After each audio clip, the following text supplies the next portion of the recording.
Hi friends, ಎಲ್ಲರಿಗೂ ಕೂಡ ಮತ್ತೊಮ್ಮೆ ನಮ್ಮ ಚಾನಲ್ಗೆ ನಿಮಗೆ ಸ್ವಾಗತ. ಕಳೆದ ವಿಡಿಯೋಗಳಲ್ಲಿ ಪೊಲೀಸ್ ನೇಮಕಾತಿಗೆ ಸಂಬಂಧಪಟ್ಟಂತೆ ಮಾಹಿತಿಗಳನ್ನು ಕೊಡ್ತಾ ಹೋಗಿದ್ದೆ. ಇವತ್ತಿನ ವಿಡಿಯೋದಲ್ಲಿ ಕರ್ನಾಟಕ ಎಕ್ಸಾಮಿನೇಷನ್ ಅಥಾರಿಟಿಯಿಂದ SDA ಮತ್ತು FDA ಈ ಎರಡೂ ಹುದ್ದೆಗಳಿಗೆ ಸಂಬಂಧಪಟ್ಟಂತೆ ನೋಟಿಫಿಕೇಷನ್ ಈಗಾಗಲೇ ಆಗಿದೆ. ಇವತ್ತಿನಿಂದ ನೀವು ಅರ್ಜಿಗಳನ್ನು ಸಲ್ಲಿಸಬಹುದು. ಯಾರ್ಯಾರು ಅರ್ಜಿಗಳನ್ನು ಸಲ್ಲಿಸಿಲ್ಲ ಎಲ್ಲರೂ ಕೂಡ ಸಲ್ಲಿಸ್ಕೊಳ್ಳಿ. ಮತ್ತು ಇದಕ್ಕೆ ಒನ್ ಟೈಮ್ ರಿಜಿಸ್ಟ್ರೇಷನ್ ಎಂಬತಕ್ಕಂಥದ್ದು ಇರುತ್ತೆ ಅಂತ ಅಫಿಷಿಯಲ್ ಆಗಿ ಕರ್ನಾಟಕ ಎಕ್ಸಾಮಿನೇಷನ್ ಅಥಾರಿಟಿನ ಏನು ನಡೆಸ್ತಾ ಇರತಕ್ಕಂತಹ HN ಪ್ರಸನ್ನ ಸರ್ ಅವರು ಇದನ್ನು ಹೇಳಿದ್ದಾರೆ. ಅಂದರೆ ಒನ್ ಟೈಮ್ ರಿಜಿಸ್ಟ್ರೇಷನ್ ಮಾಡ್ಕೋಬೇಕು. ಅದೇ ರಿಜಿಸ್ಟ್ರೇಷನ್ ಮೂಲಕ ನಿಮಗೆ ಅಪ್ಲಿಕೇಶನನ್ನು ಹಾಕೋದಕ್ಕೆ ನಾವು ಅವಕಾಶವನ್ನು ಮಾಡಿಕೊಡ್ತೇವೆ. ಅಲ್ಲಿಂದ ನೀವು ಅಪ್ಲಿಕೇಶನನ್ನು ಹಾಕ್ಬೋದು ಅಂತ. ಮತ್ತು ಅವರು ಇನ್ನೊಂದು ಮಾತನ್ನು ಹೇಳಿದರೆ, ಎಲ್ಲ ಪರೀಕ್ಷೆಗಳಿಗೆ 5 ಆಪ್ಷನ್ಸ್ಗಳು ಇಲ್ಲಿರ್ತವೆ.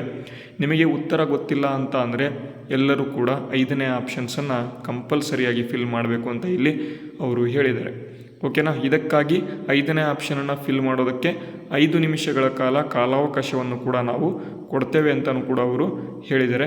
ಅದು ಅಫಿಷಿಯಲ್ ಆಗಿ ಕರ್ನಾಟಕ ಎಕ್ಸಾಮಿನೇಷನ್ ಅಥಾರಿಟಿಯಿಂದ ಬಂದಿರತಕ್ಕಂತಹ ಮಾಹಿತಿ.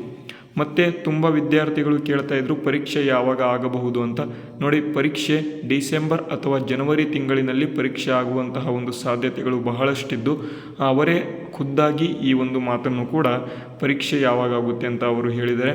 ಅದಕ್ಕೂ ಕೂಡ ನೀವು ಮಾಹಿತಿಗಳನ್ನು ಪಡ್ಕೋಬೇಕು ಅಂತ ನಿಮಗೆ ಇಲ್ಲಿ ಹೇಳಿದ್ದಾರೆ. ಓಕೆನಾ. ಮತ್ತು ಇಲ್ಲಿ ಹಳೆಯ ಪ್ರಶ್ನೆ ಪತ್ರಿಕೆ ಎಲ್ಲಿ ಸಿಗುತ್ತೆ ಅಂತ ಇಲ್ಲಿ ಪ್ರಶ್ನೆ ಕೇಳ್ತಾ ಇದ್ರು. ನೋಡಿ, ಈ ಹಳೆಯ ಪ್ರಶ್ನೆ ಪತ್ರಿಕೆಗಳ ಸರಣಿಗಳನ್ನೇ ನಮ್ಮ ಚಾನಲ್ನಲ್ಲಿ ನಾವು ತರಗತಿ ರೂಪದಲ್ಲಿ ನಿಮಗೆ ಕೊಡುವಂತಹ ಪ್ರಯತ್ನವನ್ನು ನಾವು ಮಾಡ್ತಾ ಹೋಗ್ತೇವೆ. ಅದರ ಜೊತೆಗೆ PDF ಎಲ್ಲಿ ಸಿಗುತ್ತೆ ಅಂತಲೂ ಕೂಡ ಹೇಳ್ತೇವೆ. ನಮ್ಮ ಟೆಲಿಗ್ರಾಮ್ ಚಾನಲ್ ಲಿಂಕನ್ನು ಡಿಸ್ಕ್ರಿಪ್ಷನಲ್ಲಿ ಈಗಾಗಲೇ ಕೊಟ್ಟಿದ್ದೇನೆ.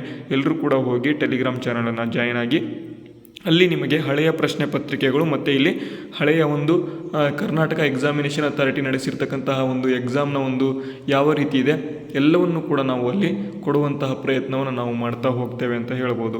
ಓಕೆನಾ. ಈ ಎರಡೂ ಕೂಡ ಕ್ವಶನ್ಸ್ಗಳು ನಿಮಗೆ ಕ್ಲಿಯರ್ ಆಗಿರಬೇಕು. ಮತ್ತು ಪಠ್ಯಕ್ರಮ ಬದಲಾವಣೆ ಅಂತ ಏನಾದರೂ ಇದೆನಂತ ಇಲ್ಲಿ ತುಂಬ ಜನ ಕೇಳ್ತಾ ಇದ್ರಿ. ನೋಡಿ, ಇದುವರೆಗೂ ಯಾವುದೇ ಆದಂತಹ ಪಠ್ಯಕ್ರಮ ಬದಲಾವಣೆ ಆಗೋದಿಲ್ಲ. ನಿಮಗೆ ಸ್ಪೆಸಿಫಿಕ್ ಪೇಪರ್ ಮತ್ತು ಇಲ್ಲಿ ಕಮ್ಯುನಿಕೇಷನ್ ಪೇಪರ್ ಅಂದರೆ GK ಪೇಪರ್ ಒಂದಿರುತ್ತೆ ಮತ್ತು ಕಮ್ಯುನಿಕೇಷನ್ ಪೇಪರ್ ಕಂಪಲ್ಸರಿ ಇದ್ದೇ ಇರುತ್ತದೆ. ಮತ್ತು ಪೊಲೀಸ್ ನೇಮಕಾತಿಯನ್ನು ಕೂಡ ಕರ್ನಾಟಕ ಎಕ್ಸಾಮಿನೇಷನ್ ಅಥಾರಿಟಿಯವರೇ ಇನ್ನು ಮುಂದೆ ಮಾಡ್ಕೊಳ್ತಾ ಹೋಗ್ತೇವೆ ಅಂತ ಇಲ್ಲಿ ಹೇಳಿದ್ದಾರೆ. ಅದಕ್ಕಾಗಿ ಪೊಲೀಸ್ ನೇಮಕಾತಿಯನ್ನು ಕೂಡ ಏನು ಮಾಡ್ತಿದ್ದಾರೆ ಅಂತ ಅಂದರೆ ಅದರ ಪಠ್ಯಕ್ರಮ ಇಲ್ಲಿ ಕೇಳ್ತಾ ಇದ್ದಾರೆ. ಅದರ ಪಠ್ಯಕ್ರಮ ಏನು ಕೂಡ ಚೇಂಜ್ ಆಗೋದಿಲ್ಲ. ಒಂದೇ GK ಪೇಪರ್ ಇರ್ತದೆ, ಅದಕ್ಕೆ ಕಮ್ಯುನಿಕೇಷನ್ ಪೇಪರ್ ಇರೋದಿಲ್ಲ. ಅದು ಕೂಡ ನಿಮಗೆ ಗೊತ್ತಿರಬೇಕು ಎಂಬತಕ್ಕಂಥದ್ದು. ಓಕೆನಾ. ಮತ್ತು ಇಲ್ಲಿ ಸಂಪೂರ್ಣ ಉಚಿತ ತರಗತಿಗಳು ಎಲ್ಲಿ ಸಿಗ್ತವೆ ಅಂತ ಇಲ್ಲಿ ಹೇಳ್ತೇನೆ. ನೋಡಿ, ನಮ್ಮ ಎಕ್ಸಾಮಿನ್ ಕನ್ನಡ ಚಾನಲ್ನ ನೀವು ಚಾನಲ್ನ ನೋಡಿದರೆ ನೀವು ಇಲ್ಲಿ ಕರೆಂಟ್ ಅಫೇರ್ಸ್ಗಳ ಪ್ಲೇಲಿಸ್ಟ್ ಇದೆ ಎಕ್ಸಾಮಿನ್ ಕನ್ನಡ ಚಾನಲಲ್ಲಿ. ಸೆಪ್ಟೆಂಬರ್ 2025 ಸಂಪೂರ್ಣ ಪ್ರಚಲಿತ ಘಟನೆಗಳನ್ನು ನಾವು ಈ ರೀತಿಯಾಗಿ ಕೊಟ್ಟಿದ್ದೇವೆ, ನೀವು ನೋಡ್ಕೊಳ್ತಾ ಹೋಗಬಹುದು. ಅದರ ಜೊತೆಗೆ ಪೊಲೀಸ್ ಪರೀಕ್ಷೆಗಾಗಿ ತರಗತಿಗಳನ್ನು ನಾವು ಈಗಾಗಲೇ ಶುರು ಮಾಡಿದ್ದೇವೆ. ನೋಡಿ, ಪ್ಲೇಲಿಸ್ಟಲ್ಲಿ ಈಗಾಗಲೇ ಕೊಟ್ಟಿದ್ದೇನೆ ತರಗತಿಗಳು. ಪೊಲೀಸ್ ಕ್ಲಾಸ್ 2025 ಅಂತ ಇದೆ. ಆ ತರಗತಿಯನ್ನು ನೀವು ಓಪನ್ ಮಾಡಿದ್ರಿ ಅಂತ ಅಂದರೆ ಪೊಲೀಸ್ ಪರೀಕ್ಷೆಗಾಗಿ ಇರತಕ್ಕಂತಹ ಎಲ್ಲ ತರಗತಿಗಳನ್ನು ನೀವು ನೋಡ್ಕೊಳ್ತಾ ಹೋಗಬಹುದು. ಓಕೆನಾ. ಮತ್ತು ಕರೆಂಟ್ ಅಫೇರ್ಸ್ ಬೇಕು ಅಂತ ಅಂದರೆ ಈ ಪ್ಲೇಲಿಸ್ಟ್ನ ಸೆಪ್ಟೆಂಬರ್ 2025 ಅಂತ ಇದೆ. ಈಗ ಅಕ್ಟೋಬರ್ ನಡೀತಾ ಇದೆ. ಅಕ್ಟೋಬರ್ 2025 ಅಂತಲೂ ಕೂಡ ಪ್ಲೇಲಿಸ್ಟ್ ಬರ್ತದೆ. ಅದನ್ನು ನೀವು ನೋಡಿದರೆ ಸಂಪೂರ್ಣವಾಗಿ ಅಕ್ಟೋಬರ್ನ ಪ್ರಚಲಿತ ಘಟನೆಗಳನ್ನು ಕೂಡ ನೀವು ಅಲ್ಲಿ ನೋಡ್ಕೊಳ್ತಾ ಹೋಗಬಹುದು. ಓಕೆ. ಈ ರೀತಿಯಾಗಿ ನಮ್ಮ ತರಗತಿಗಳನ್ನು ನಾವು ಮಾಡ್ಕೊಳ್ತಾ ಹೋಗ್ತಾ ಇದ್ದೇವೆ.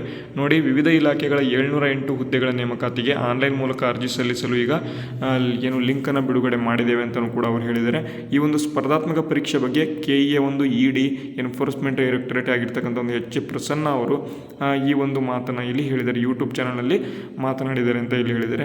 ಲಿಖಿತ ಪರೀಕ್ಷೆ ಡಿಸೆಂಬರ್ ಅಥವಾ ಜನವರಿ ತಿಂಗಳಿನಲ್ಲಿ ನಡೆಯುವ ಸಾಧ್ಯತೆ ಇದ್ದು ಸಿದ್ಧತೆ ಮಾಡಿಕೊಳ್ಳಲು ಪ್ರಸನ್ನ ಅವರು ಇಲ್ಲಿ ಸಲಹೆಯನ್ನು ನೀಡಿದ್ದಾರೆ ಅಂತ ಇಲ್ಲಿ ಮಾಹಿತಿ ಬಂದಿರತಕ್ಕಂಥದ್ದು. ಓಕೆನಾ. ಈ ವಿಡಿಯೋ ಯೂಸ್ಫುಲ್ ಆಗಿದ್ದರೆ ವಿಡಿಯೋಗೆ ಲೈಕ್ ಮಾಡಿ, ಶೇರ್ ಮಾಡಿ, ಸಬ್ಸ್ಕ್ರೈಬ್ ಮಾಡಿ. ವಿಡಿಯೋನ ಮುಗಿಸ್ತೇನೆ. ಮುಂದಿನ ವಿಡಿಯೋದಲ್ಲಿ ಸಿಗೋಣ. ಮತ್ತೆ ಜೈ ಹಿಂದ್, ವಂದೇ ಮಾತರಂ.